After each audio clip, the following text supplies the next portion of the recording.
শারীরিক প্রতিবন্ধী সুধাংশু সূত্রধর ছোটবেলা থেকেই 2 পা অবশ।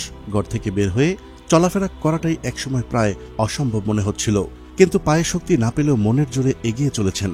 সন্ধ্যা পর্যন্ত তার কর্মব্যস্ততায় কাটে। 2 হাতের ছোঁয়ায় বিভিন্ন আসবাবপত্রে ফুটিয়ে তোলেন চমৎকার সব নকশা।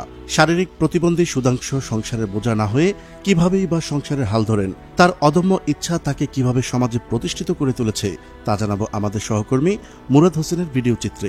চলুন শুরু করা যাক। সুধাংশু সূত্রধরের বাড়ি শেরপুর জেলার নালিতাবাড়ি পৌর শহরের চকপাড়া মহল্লায়। পঙ্গুত্ব নিয়ে ভিক্ষাবৃত্তি না করে নিজে নিজে কাজ করতে পারেন, এটা ভেবেই আনন্দে সবসময় সবার সঙ্গে হাসি মুখে কথা বলেন তিনি। সুধাংশুর বাবা প্রয়াত হরিমোহন সূত্রধর, তার মা মিনতি চন্দ্র সূত্রধর। 6 ভাই বোনের মধ্যে সুধাংশু সবার বড়। আমি সুভাষ সূত্রধর, আমার বড় ভাই সুধাংশু সূত্রধর। সে একজন শারীরিক প্রতিবন্ধী। 3 বছর বয়স থেকে তিনি হাঁটাচলা করতে পারে না।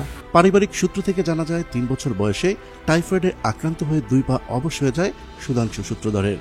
এরপর আর স্কুলে যাওয়া হয়ে ওঠেনি, বাড়িতেই সামান্য লেখাপড়ার সুযোগ হয়েছে। সুধাংশুর বাবা হরিমোহন ভাড়া করা ঘরে কাঠমিস্ত্রির কাজ করতেন। তার আয়ে স্ত্রী ও 6 ছেলে মেয়েকে নিয়ে অভাবে সংসার চলত। শারীরিক প্রতিবন্ধী হওয়ায় বড় ছেলে সুধাংশুকে নিয়ে দুশ্চিন্তায় পড়েন হরিমোহন। সুধাংশুর বয়স তখন 7 থেকে 8 বছর। তখন হরিমোহন তাকে কখনো কোলে করে কখনো আবার রিকশায় করে দোকানে নিয়ে যেতেন। সেখানে সুধাংশু একই জায়গায় বসে বসে বাবার করা কাঠের নকশার কাজ দেখতেন। ধীরে ধীরে সুধাংশু তার বাবার কাজে সহযোগিতা করতে শুরু করেন।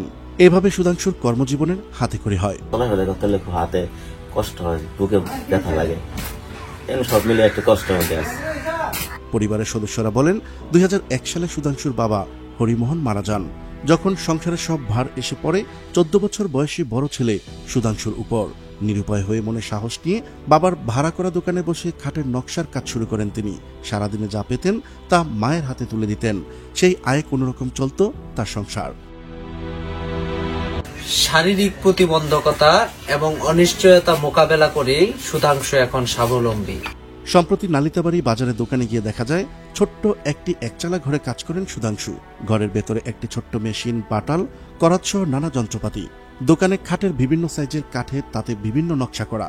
সঙ্গে তার ছোট ভাই সুমন সূত্রধর কাজ করছেন। কাঠের একটি খাটের নকশা করতে সুধাংশুর সময় লাগে 2 থেকে 3 দিন। এতে তিনি পারিশ্রমিক পান 500 থেকে 1000 টাকা।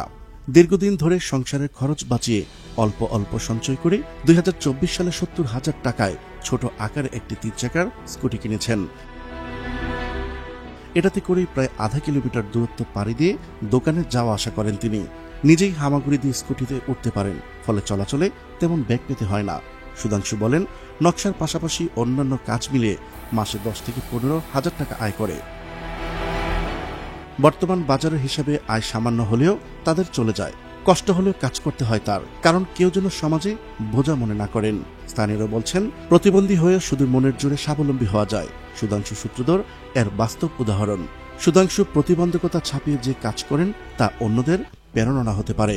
প্রিয় দর্শক, আজ এ পর্যন্তই। দেখা হচ্ছে পরবর্তী ভিডিওতে।